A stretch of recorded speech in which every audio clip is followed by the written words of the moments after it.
Bien, je vous souhaite la bienvenue au Centre d'analyse stratégique. Je souhaite également la bienvenue à ceux qui nous regardent sur Internet. Puisqu'on me dit que c'est une innovation, c'est ça? C'est la première fois? C'est la deuxième, hein. Enfin pour les rendez-vous du CAS. Hein. Ouais. Voilà, en tout cas, on est très heureux d'accueillir à l'occasion de ces 6e rendez-vous du CAS Jean-Robert Pitt, qui est aujourd'hui délégué interministériel à l'orientation auprès du Premier ministre. Après avoir été président de l'Université Paris 4, il est également membre de l'Académie des sciences morales et politiques.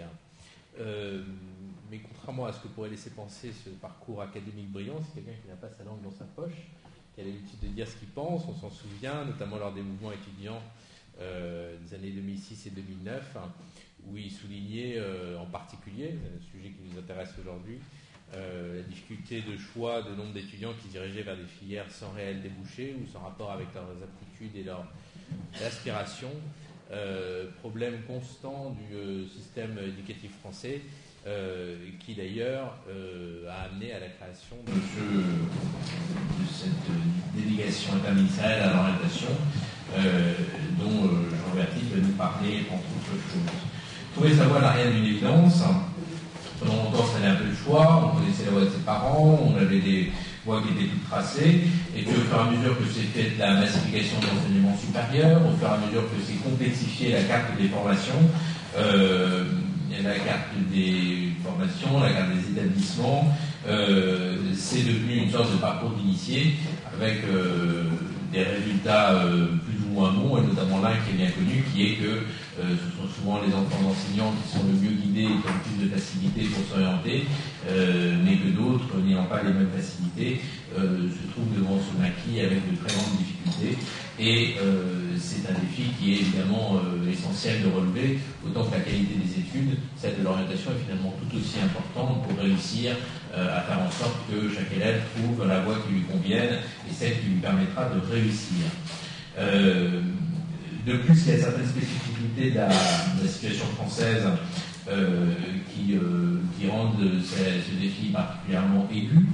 Je pense notamment au poids du diplôme, qui fait que quand on ne réussit pas d'entrée de jeu, ça devient très compliqué après de bâtir une réussite professionnelle. Je pense aussi au fait que par rapport à d'autres pays, c'est d'ailleurs lié, c'est plus difficile dans le nôtre de bifurquer, de choisir des nouvelles voies, de revenir aux études tout simplement, à la différence de ce qui se passe par exemple aux États-Unis, en Grande-Bretagne, dans les pays scandinaves, et cette dictature du diplôme joue quand même un rôle fort dans la manière dont se déterminent les carrières, et puis aussi au moment de l'orientation, parce qu'il y a une sorte de pression de ne pas faire le mauvais choix, qui peut paradoxalement rendre ce choix d'autant plus difficile. Autre spécificité de notre système scolaire, celle de la séparation assez nette avec le monde du travail, avec ses conséquences, la mauvaise réputation dont on jouit pendant longtemps, parce qu'il y a quand même des évolutions dans ce domaine, les formations professionnalisantes, le fait qu'il y a toujours un champ important d'études supérieures qui sont sans vrai lien avec le monde du travail, même si là aussi les réformes récentes ont visé à apporter des débuts de réponse. Je pense en particulier au fait que la Direction générale de l'enseignement supérieur soit maintenant la Direction générale de l'enseignement supérieur et de l'insertion professionnelle, ce qui est évidemment très symbolique, mais il reste à décliner cette ambition dans l'ensemble de notre système éducatif, et ça reste un enjeu important.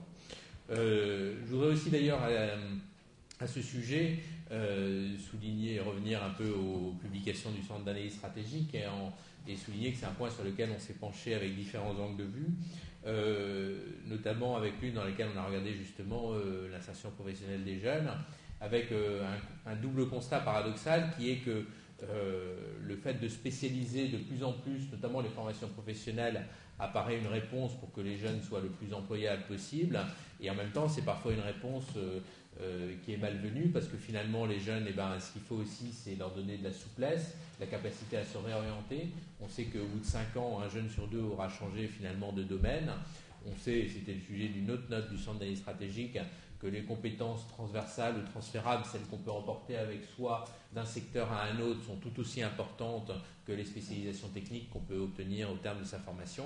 Et ça montre à quel point c'est complexe de trouver l'équilibre entre donner la bonne formation, c'est-à-dire celle qui permettra d'accéder directement à l'emploi, mais en même temps créer mettre en place un système de formation qui globalement va donner aux jeunes pas seulement cette spécialisation, mais aussi une capacité d'adaptation et une capacité d'être mobile tout au long de leur vie professionnelle, parce que la mobilité sera certainement l'un des enjeux à relever. Tout ça, ça concourt à un constat qui est auquel point cette orientation est une clé du bon fonctionnement de notre système d'éducation, et en particulier du système d'enseignement supérieur. Pour que le choix ne soit pas fait à la légère ou par défaut, il faut que les jeunes soient bien conseillés, soient bien informés, et pour cela, la clé, c'est donc l'information et l'orientation, le sujet qui va nous occuper tout au long de cette présentation. Alors, comment réformer le système d'orientation, le remettre en phase avec les évolutions de notre économie, le rendre plus personnalisable pour le faire mieux correspondre aux besoins de chacun, c'est finalement ça l'essentiel. C'est l'enjeu de la réforme d'orientation qui a été initiée par la loi du 24 novembre 2009, et un peu moins de 2 ans après cette loi, vous publiez, Jean-Robert Pitt, Orientation pour tous, qui est le sujet de notre rendez-vous du CAS, puisque c'est toujours autour d'un ouvrage que nous souhaitons engager la conversation. Cet ouvrage a été élaboré avec la collaboration de votre équipe de la délégation générale à l'orientation. Vous y présentez à la fois les grands enjeux de l'orientation, mais aussi les conseils pratiques dont on a besoin pour faire le meilleur choix. Et c'est ce qui nous a paru vraiment intéressant, c'est cet ouvrage qui est à la fois le résultat de la mise en place de cette délégation et en même temps quelque chose de très pratique à destination des utilisateurs pour les aider dans ces choix. C'est un ouvrage dans lequel vous mettez en évidence les temps forts de l'orientation au collège, à l'entrée en seconde, au lycée avant le bac, à l'université. Vous évoquez un autre point essentiel qui est la formation des conseillers d'orientation. Vous pourrez nous en parler, de leur présence, de leur rapport, de la manière dont ils fonctionnent. Et sur tous ces points, votre livre apporte des propositions intéressantes, de même que des récits d'expérience. C'est ce sur quoi nous vous écouterons avec intérêt. L'orientation ne peut être une affaire terminée en entrant dans la vie active. C'est ce que je rappelais en parlant des réorientations éventuelles. Et ça aussi, c'est le deuxième enjeu majeur, je pense, de notre système, ou plutôt de la réforme de notre système. Les choix qu'on fait à 20 ou 25 ans conditionnent la suite de notre vie, alors qu'après 20 ou 25 ans, il va se passer beaucoup de choses dans nos vies professionnelles, il va se passer beaucoup de choses dans nos personnalités, dans nos choix, dans nos aspirations. Tout ça, ça suppose que plus tard, à 30 ans, à 40 ans, à 50 ans, on puisse faire des nouveaux choix, avoir des nouvelles informations, prendre des nouveaux tournants, parce qu'on évolue, parce que son environnement évolue aussi, on peut être formé aux 20 ans pour un métier qui n'existait plus à 40 ou 50 ans. Et sur tout ça aussi, c'est important que le système d'orientation puisse continuer à apporter une réponse. Enfin, il y a un dernier point sur lequel votre livre rejoint l'approche qu'on essaye d'avoir en permanence au centre d'analyse stratégique, qui est la question du benchmark. On prend l'ensemble des sujets qu'on étudie en regardant quelles sont les meilleures pratiques, quelles sont les innovations qui existent dans d'autres pays. Et dans cet ouvrage, vous nous offrez un aperçu des systèmes d'orientation de la Grande-Bretagne, de l'Allemagne, du Danemark et d'autres pays pour qu'on puisse apprécier dans quelle mesure le nôtre est de qualité ou au contraire a des défaillances. Et sur ce point aussi, c'est une approche qui nous paraît particulièrement intéressante. Voilà, pour toutes ces raisons, ça nous a paru vraiment le bon moment de vous entendre sur ce sujet. Et enfin, pour une dernière, qui est qu'on essaie au centre d'analyse stratégique, qui est une structure interministérielle, d'avoir une vue transversale. Et finalement, il n'y a pas de sujet plus transversal que l'orientation, et c'est peut-être ça qui fait que c'est particulièrement difficile.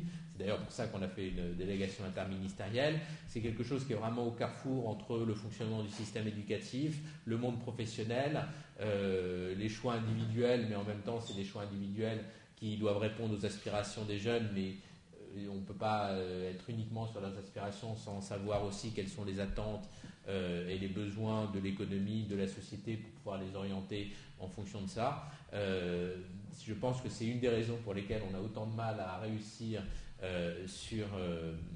à réformer notre système et à le permettre de répondre le mieux possible aux besoins des jeunes.